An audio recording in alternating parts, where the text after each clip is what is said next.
Alright everyone, I wanted to make a video that had little to do with politics and just sort of talk about, as I become more well-known online, some of the actual impacts that that's had. Many positive things, like sometimes someone recognizes you, wants to shake your hand, or people think that the content you make is great and compliment you and stuff, and then you get like trolling, which doesn't bother me because, you get that regardless of your audience size, really. If you interact with people at all, you're going to get criticism, some fair and some unfair, so that's just something that comes with the territory of making content at all. But I do have a list open, rare video where there's actually a bulleted list here, of sort of 5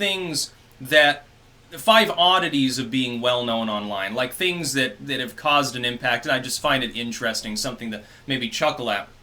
Number 1 is that mistakes that you make that for anyone would generally be small are like memorialized, like they become a fixture of things. Like years ago, like I think 4 or 5 years ago, I said modicrum instead of modicum in a video, and some people thought that was naturally amusing and corrected me. I kid you not, I've had comments years later. I've continued to occasionally get comments on that video pointing that out.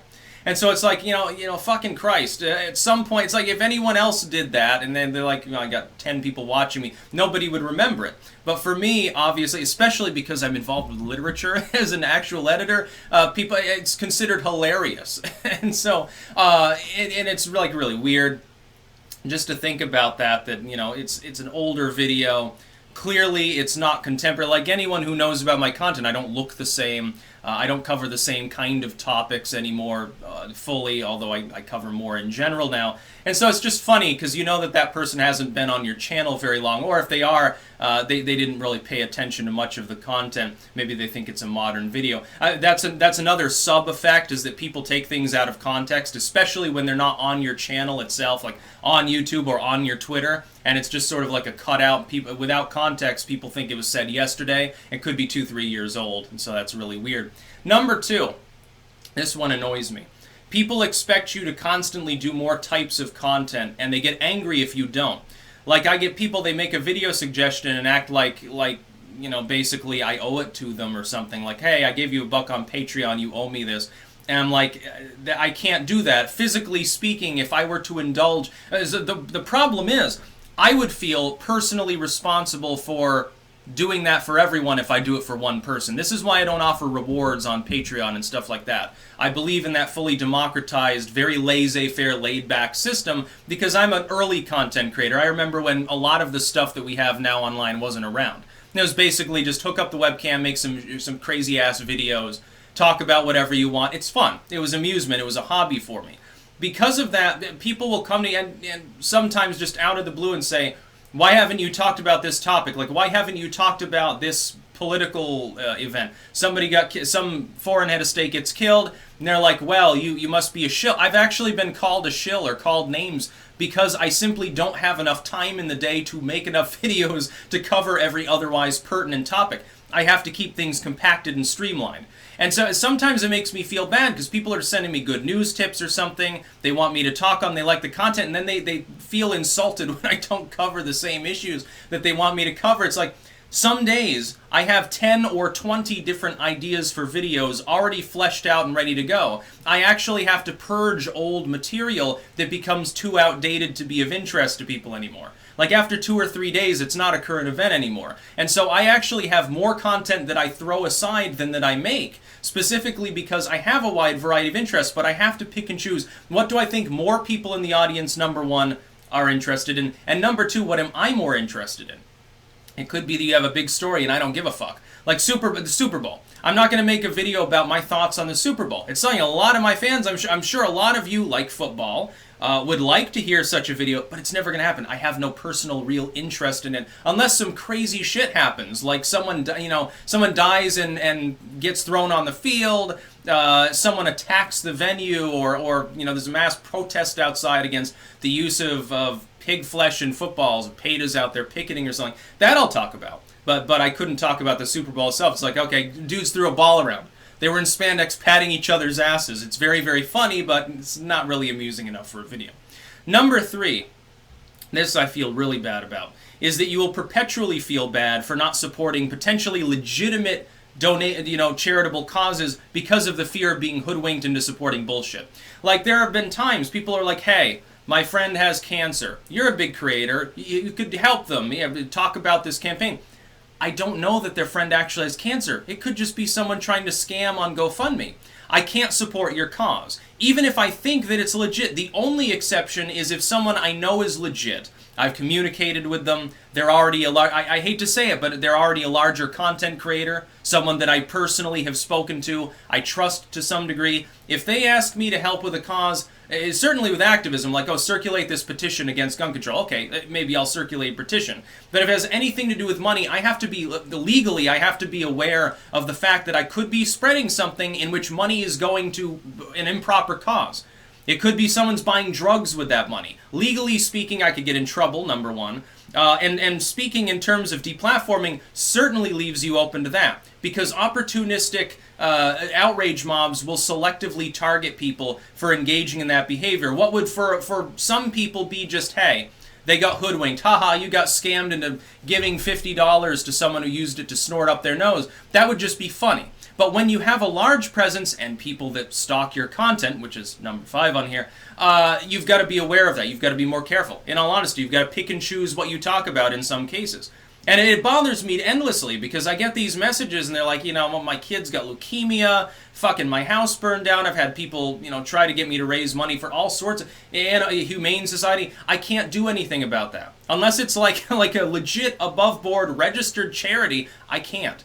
I'm legally incapable. I don't want to get sued because I got, scammed and accidentally got a bunch of my subscribers to pile money on someone who then squirreled it off to the Cayman Islands. I don't want to get sued for that. I take a hands-off approach, unfortunately.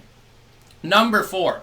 If you intend to talk about current events in any capacity, I'm just going to read this one verbatim, it's longer, you will usually either be swamped with too many topics or find nothing of interest. That is, there are certain days, it's a slow news day or whatever, I have to spend 30 minutes just digging for news that in many cases I've already gotten, and I have 10, 20, again, things already listed, like the tags are filled out, the descriptions are filled out, the titles are filled out, they're ready to go, I have the idea in mind that there's too much news.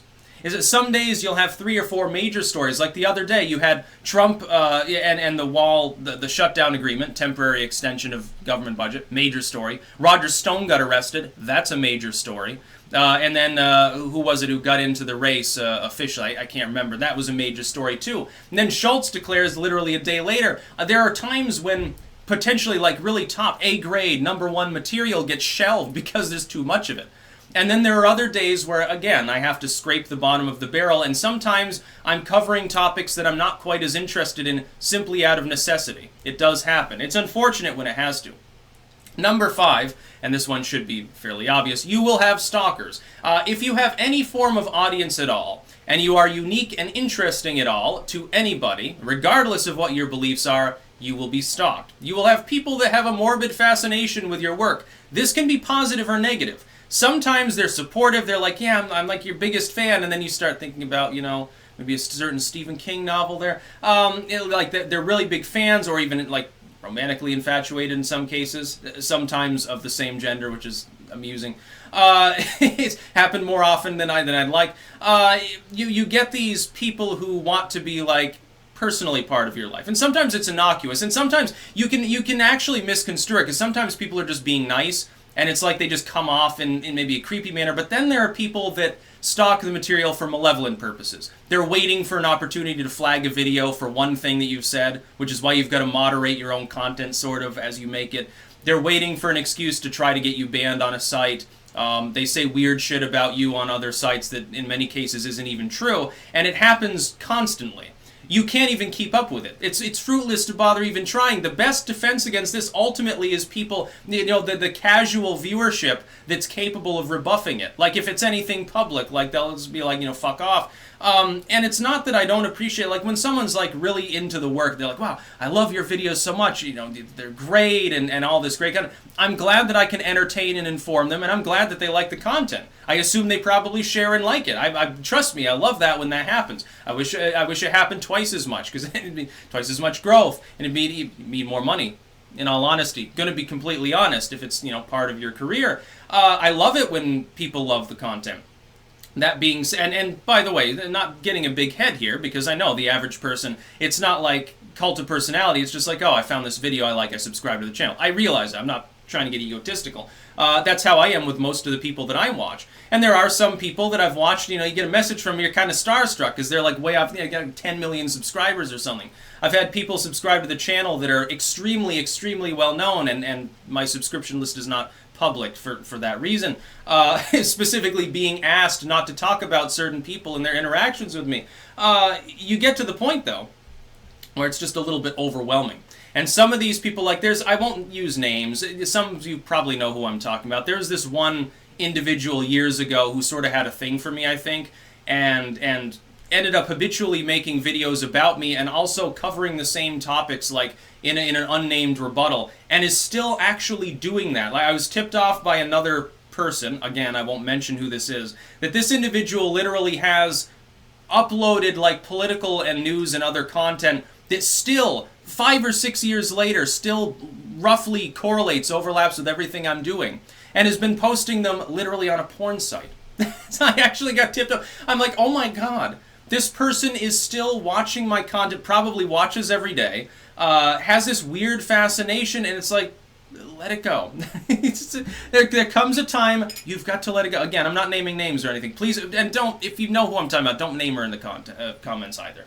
It's just weird, and it's like, it's not the worst thing in the world. It's like I don't feel personally threatened by any of the people that have interacted with me. Although I've had some people that have said and done some really weird things and kind of kooky. I don't feel personally threatened or anything, but it's like, it's just weird when that happens. Because, I'm still used to being, inside, beyond 3 years ago, nobody knew who I was, really. If they knew anything, it was like the drug days of Botany 101 sort of creation.